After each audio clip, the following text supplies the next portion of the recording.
जय हिंद दोस्तों तो आ जाइए बाल विकास एवं शिक्षा शास्त्र की सबसे बेस्ट क्लास में, जहां हम चुने हुए प्रश्नों पर चर्चा करेंगे। टॉप 30 प्रश्न होंगे जिस प्रकार के आप में के पेपर में आते हैं, बिल्कुल सेम ऐसी प्रकार के प्रश्न होंगे। एक एक प्रश्न उपयोगी है, इसलिए यहीं के ही आपको कमेंट में भी उत्तर देना है, अपने टेस्ट अपना अभ्यास करना है और इन प्रश्नों को याद भी कर लेना है, समझ भी लेना है।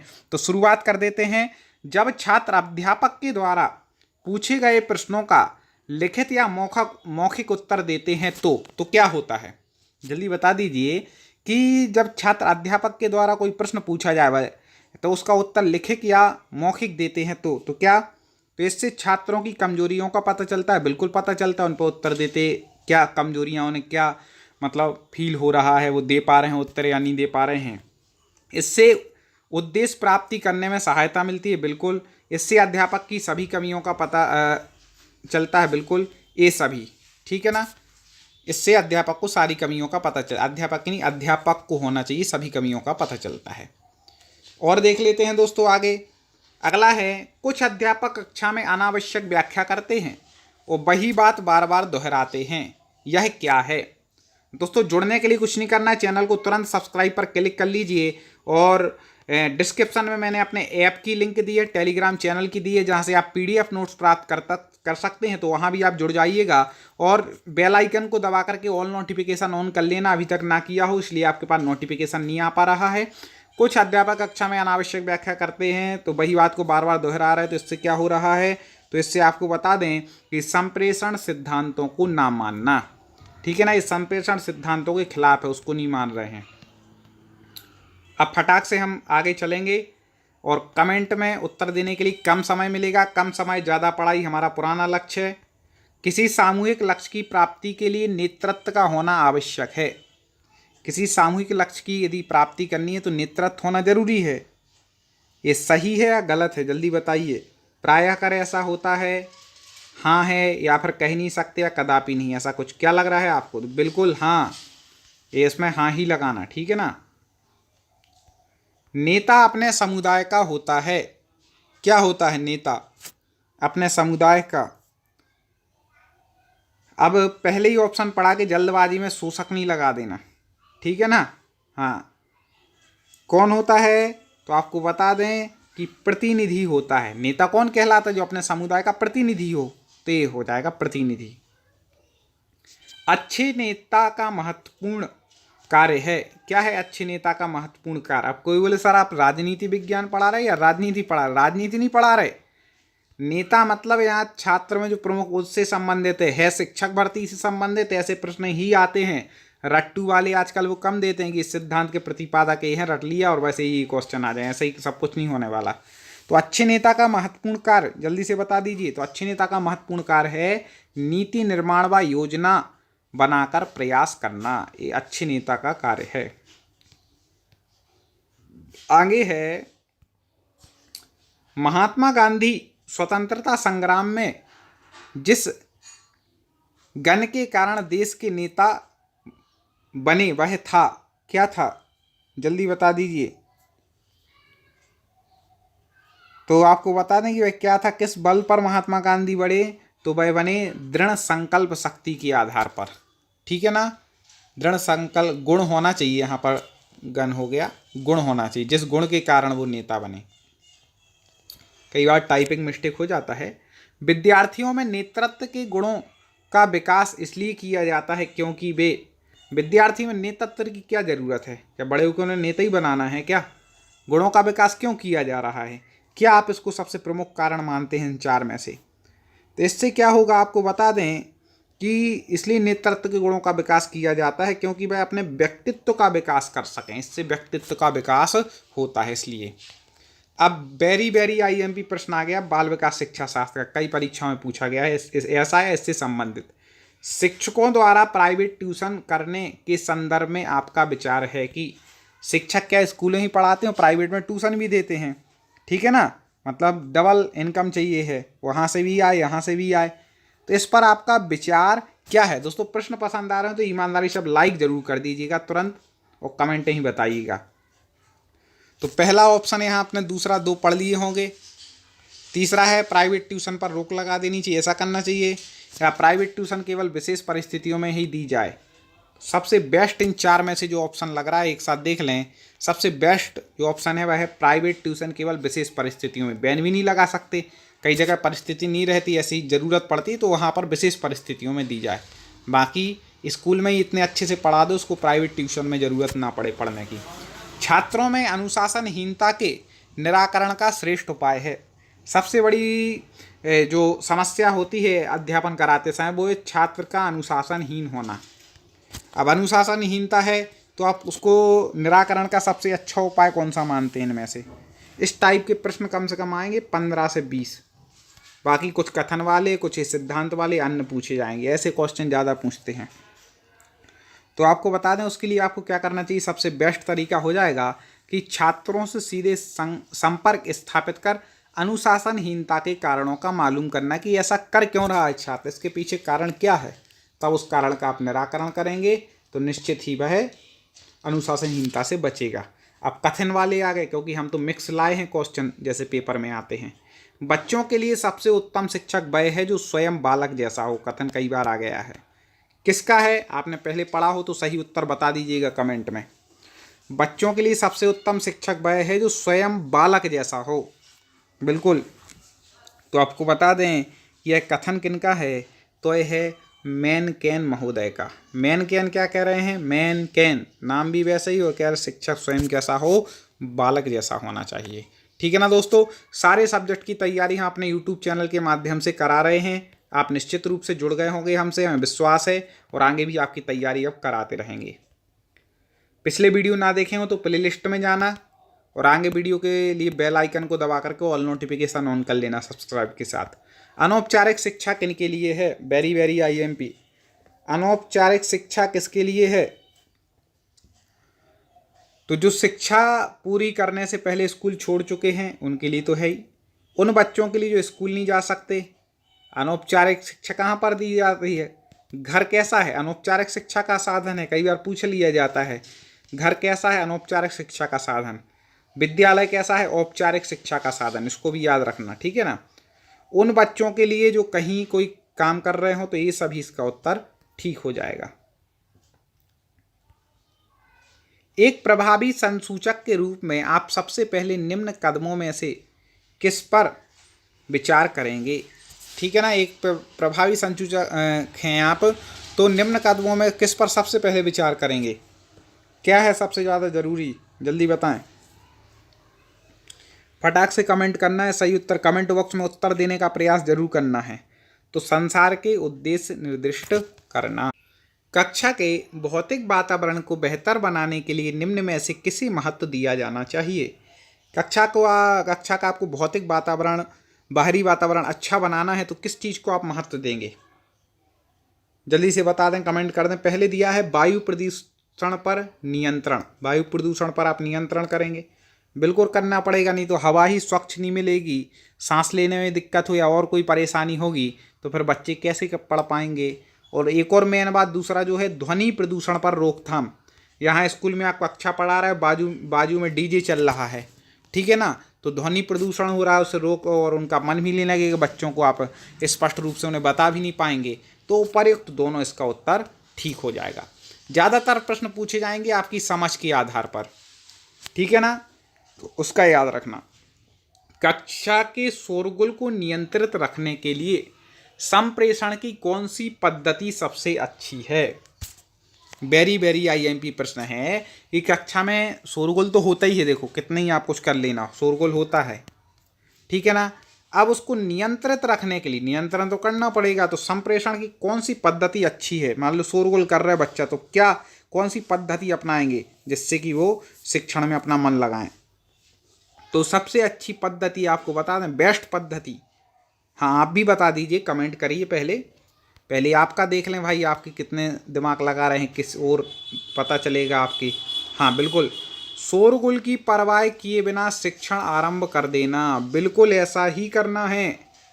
मैं भी जब पढ़ाता हूँ ना, किसी को भी पढ़ाऊँ, यदि मैं देख रहा हूँ कि आपसी बातें कर रहे हैं, अपना पढ़ाना शुरू कर दिया, ठीक है ना, पढ़ाना शुरू करेंगे तो जो बच्चे होंगे धीरे धीरे वो आपकी ओर देखेंगे हमारा विषय छूट जा रहा है।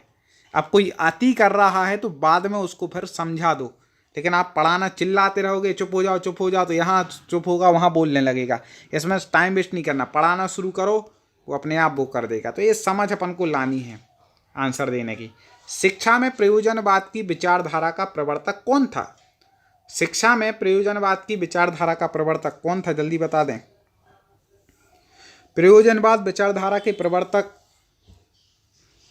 सब प्रकार के प्रश्न हैं तो यहाँ पर हो जाएगा विलियम जेम्स, ठीक है ना। प्रयोजनवाद विचारधारा, प्रयोजनवाद को ने किसे जन्म दिया? तो प्रोजेक्ट विधि को। ये हम विशेष रूप से आपके लिए उत्तर ही लिया है, क्यों? क्योंकि कई बार प्रश्न पूछा गया है। प्रयोजनवाद ने किसे जन्म दिया? तो याद रखना, प्रा से प्रयोजन और प्रो से प्रोजेक्ट विधि, ऐसे याद रख सकते हैं। प्रा से प्रयोजन, प्रा से प्रोजेक्ट विधि, इसको याद रखना है विशेष रूप से। प्रयोजनवाद को कृष्ण, क्या पता आपके नेक्स्ट एग्जाम में आपको मिल जाए। अभ्यास से क्या होता है? Very very IMP। अभ्यास से क्या होता है? 4 ऑप्शन दिए हैं। जैसे मान लो अभी आप अभ्यास ही कर रहे हैं, अपन क्या कर रहे हैं? बाल विकास शिक्षा शास्त्र का अभ्यास कर रहे हैं। आपको और किस सब्जेक्ट के ऐसे अभ्यास चाहिए कमेंट में ज़रूर लिखना। बाल विकास के तो आएंगे ही रेगुलर, इसके अलावा तो वो भी मैं लाने का प्रयास करूँगा। तो अभ्यास से आपको बता दें कि क्या होता है, तो ज्ञान इंद्रियों का प्रशिक्षण होता है। जो आपकी ज्ञान इंद्रिय है ना, उनका प्रशिक्षण हो रहा है। अब वो विषय आपके रूप में स्थायी आपके लिए होता जा रहा है, क्योंकि कहा है करत करत अभ्यास के जड़मती हो सुजान, रस्सी आवत जात है सिल पर पड़त निशान। कक्षा में आप कैसे प्रश्न करना पसंद करेंगे? कक्षा में आप कैसे प्रश्न करना पसंद करेंगे? आप मान लो शिक्षक हैं, छात्रों से प्रश्न पूछ रहे हैं, तो कैसे? जिनका उत्तर सभी छात्र दे सकें? नहीं। जिनका उत्तर देने के लिए छात्रों को सोचना पड़े, बिल्कुल थोड़ा सोचना तो पड़े, ऐसा नहीं बिल्कुल सरल पूछ लिया, ठीक है ना। तो फिर तो व्यक्ति आसानी से बता देगा, वो चिंतन शक्ति उसकी बढ़ेगी नहीं, स्मरण शक्ति, धारणा शक्ति उसकी बढ़ेगी नहीं, दिक्कत हो जाएगी, ठीक है। तो इसलिए इसका उत्तर बेस्ट क्या होगा? जिनका उत्तर देने के लिए छात्रों को सोचना पड़े। बनना चाहिए, इतने कठिन भी नहीं, किसी पे बन ही नहीं जाए तो उन्हें अरुचि आ जाएगी। शिक्षा की खेल विधि का अर्थ है। शिक्षा की खेल विधि का क्या है? स्कूल में जाओ, दम से खेलो, घर आ जाओ, ये है क्या? जल्दी बता दीजिए। शिक्षा की खेल विधि का अर्थ, खेल विधि का क्या मतलब है?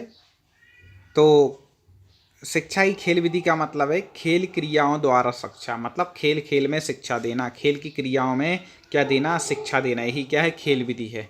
नहीं तो आप सोचो ये विधि बहुत बढ़िया है, टीचर भी खेलो, बच्चे भी खेलो, तो जिंदगी में खेल हो जाएगा फिर। खेल माध्यम से शिक्षा क्या है? खेल माध्यम से शिक्षा क्या है? मनोवैज्ञानिक है, अमनोवैज्ञानिक है, रचनात्मक प्रवृत्ति को दबाती, क्या करती है? तो आपको बता दें कि खेल माध्यम से शिक्षा देना पूर्ण रूप से मनोवैज्ञानिक ही है। इसको बेकार नहीं मानना, ये भी अच्छी है, ठीक है ना। छात्र केंद्रित शिक्षण का आशय है।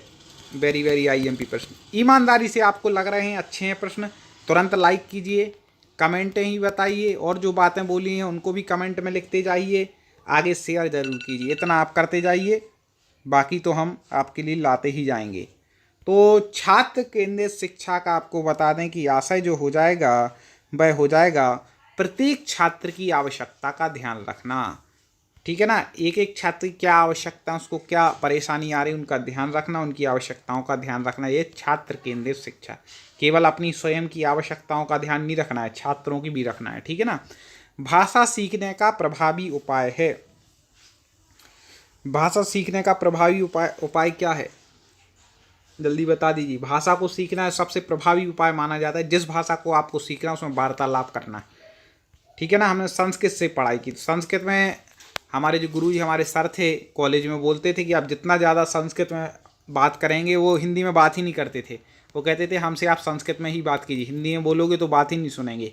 तो इस प्रकार से अब जैसे हम हिंदी में बोलते हैं वैसे संस्कृत ही बोलना सीख गए, ठीक है ना। तो ये ऐसे इस प्रकार से हो जाता है, उसका फर्क पड़ जाता है। तो भाषा सीखने में सबसे अच्छा वार्तालाप करना। तो जिस भाषा को सीखना, उस अंग्रेजी में जब आप जाते हैं तो वो क्या कहते हैं, ज़्यादा से ज़्यादा अंग्रेजी में बोलते समय अंग्रेजी का प्रयोग करें, जिससे आप सीख जाएंगे। हर चीज़ प्रैक्टिकल है, बाल विकास शिक्षा शास्त्र में क्या है, प्रैक्टिकल, और वो उसको आपको यहाँ पर थ्योरी पर घटा देना है, जो यहाँ पर प्रश्न पूछा जाए, बस आपका काम बन जाएगा। निःशुल्क एवं अनिवार्य प्राइमरी शिक्षा लागू होने के फलस्वरूप क्या हुआ? जल्दी बता दें। निःशुल्क एवं प्राइमरी शिक्षा लागू हुई। 8वीं तक के बच्चों को निःशुल्क शिक्षा वाला आपने पढ़ा होगा, ना पढ़ा हो तो हमारी प्लेलिस्ट है बाल विकास एवं शिक्षा शास्त्र, उस प्लेलिस्ट में जाना, इसके बारे में हमने सब कुछ पढ़ाया है, ठीक है ना। और ऐसे अभ्यास पहले भी आ चुके हैं, वो भी प्लेलिस्ट में देखना। आगे के लिए तो आप जुड़ गए हैं तो अब मिलते जाएंगे। तो उससे क्या होगा कि बालक में साक्षरता बढ़ेगी, ग्रामीण क्षेत्रों में साक्षरता, देश में साक्षरता बढ़ेगी, तो ये सभी हो जाएगा। किस किस्म के प्रश्न को आप सबसे अधिक प्रबोधक मानते हैं? ठीक है ना। प्रबोधक जो ज़्यादा ज्ञान कराने में सहायक हों, ऐसे किस टाइप के प्रश्न होते हैं? तो आपको बता दें कि ऐसे प्रश्न जो कैसे हों, जो समस्या प्रधान हो और हल ढूंढने के लिए प्रेरित करें साथ में। ऐसा नहीं समस्या ही प्रधान हो, केवल इतनी समस्या में उलझ जाए कि उसका मन ही ना, तो हल ढूंढने को प्रेरित भी करें। ऐसे प्रश्न सबसे अच्छे माने जाते हैं। पाठचर्या के निर्माण में मुख्य रूप से किस बात का ध्यान रखा जाता है? पाठचर्या जब आप बना रहे हैं तो किस बात का ध्यान रखा जाता है? तो आपको बता दें कि पाठचर्या में इन 4 में से जिस चीज़ का सबसे ज़्यादा ध्यान रखा जाता है भाई क्या है? शिक्षा के उद्देश्यों का। इस शिक्षा का उद्देश्य क्या है, वो पूरा हो रहा है कि नहीं इस पाठचर्या के माध्यम से। वो पूरा हो रहा है तो फिर ठीक है। बाल मनोविज्ञान की सहायता से शिक्षक किस बात का ज्ञान प्राप्त कर सकता है? बाल मनोविज्ञान की सहायता से शिक्षक किस बात का ज्ञान प्राप्त कर सकता है? जल्दी से बता दें। तो बाल मनोविज्ञान को यदि शिक्षक जानता है, इसीलिए तो हर शिक्षक भर्ती में बाल मनोविज्ञान रखा जाता है कि आप बालक के पहले मनोविज्ञान को समझ पा रहे कि नहीं, वो समझेंगे तब एक शिक्षक बन पाएंगे। तो छात्रों की अभिरुचि को रखा जाता है, छात्रों की क्षमता को, छात्रों का चेतन अचेतन व्यवहार। तो प्रयुक्त सभी इसका उत्तर ठीक हो जाएगा। निम्नलिखित में से कौन सा बुद्धि का लक्षण नहीं है? बुद्धि का लक्षण नहीं है, जल्दी से बता दीजिए कौन सा। तो आपको बता दें कि इनमें से जो बुद्धि का लक्षण नहीं है वह है कि यह मनुष्य को सीखने में सहायता करती है। बिल्कुल करती है बुद्धि। ज्ञान और बुद्धि अलग अलग है, ठीक है। यह अर्जित की जा सकती है नहीं, ठीक है ना। जन्मजात तो है ही, जन्मजात या एक कुछ होगा इन दो में से, या तो जन्मजात होगी या अर्जित। तो अर्जित की नहीं जा सकती, जन्मजात होती है, ठीक है ना। ज्ञान अर्जित किया जाता है, बुद्धि अर्जित नहीं की जाती है, याद रखना। बच्चों में असमायोजना और कुंठा तब उत्पन्न होती जब, कई बार टाइपिंग में हो जाता है कि मतलब जब वो समायोजन आपस में नहीं कर पाते हैं और उनके बीच में कुंठा उत्पन्न होती है। ऐसा कब होता है? 4 ऑप्शन दिए हैं, जल्दी से आपको बताना है। तो आपको बता दें ये ऐसा कब होता है? जब उनकी मनोवैज्ञानिक या भौतिक आवश्यकताओं की उपेक्षा की जाती है, तो उसमें असमायोजन और कुंठा उनमें उत्पन्न होने लगती है। शिक्षा के स्तर को ऊंचा उठाने के लिए निम्नलिखित में से क्या आवश्यक है? शिक्षा के स्तर को ऊंचा उठाना है दोस्तों, इसी टाइप के प्रश्न आएंगे। लाइक और शेयर तो बनता है अब। तो उसके लिए निम्नलिखित में से क्या आवश्यक है, जल्दी से बता दें। तो शिक्षा के स्तर को यदि ऊपर उठाना है तो सबसे ज़्यादा जो आवश्यक है इन 4 में से वह है छात्रों का सतत मूल्यांकन। मतलब निरंतर उनका मूल्यांकन करना कि जो सिखाया है उन्होंने उसका कितना ग्रहण किया, ठीक है ना। आप उद्देश्यों में अपने पूरे हुए या नहीं हुए, एक सफल अध्यापक के लिए आवश्यक है। हम क्यों बोलते हैं कमेंट में बताएं, जिससे हम भी अपना मूल्यांकन कर सकें कि हम जो प्रश्न लाए वो छात्रों को मूल्यांकन में सफल हुए कि नहीं, उन्हें अच्छे लगे, उन्हें उपयोगी हुए या नहीं। इसलिए हम कहते हैं कि भाई आपका मूल्यांकन के लिए कमेंट में ज़रूर बताएं कैसे लगे, क्या और किस सब्जेक्ट के चाहिए, या और कठिन लेवल चाहिए, सरल लेवल चाहिए, क्या है। सब बातें आप लिख दिया करें। आप मन की, मैं अपनी बात मन की कर लेता हूँ, आप हमसे कर लें। यही तो शिक्षक और छात्र के बीच में संपर्क होता है। तो एक सफल अध्यापक के लिए आवश्यक है, क्या आवश्यक है, जल्दी बता दें, ठीक है ना। तो उसके लिए सबसे ज़्यादा आवश्यक है कि छात्रों को भली प्रकार से विषय ज्ञान देता हो। हम जिस विषय को आपको पढ़ा रहे हैं उनको बड़े सरल भाषा में भली प्रकार से ज्ञान दें, वही शिक्षक का काम है, वही करने का प्रयास करते हैं। दोस्तों जुड़ जाइए सब्सक्राइब करके, प्लेलिस्ट स्क्रीन पर दे रहे हैं, उस पर क्लिक करके और वीडियो देख लेना। गूगल प्ले स्टोर से आप ऐप डाउनलोड कर लीजिए, लिंक डिस्क्रिप्शन में है। टेलीग्राम चैनल की भी लिंक डिस्क्रिप्शन में है। बेल आइकन दबा करके ऑल नोटिफिकेशन जरूर आप ऑन कर लेना और कमेंट में जरूर बताइए प्रश्न कैसे लगा। वीडियो को लाइक शेयर कीजिए। अगली वीडियो में पुनः मुलाकात करेंगे। जय हिंद।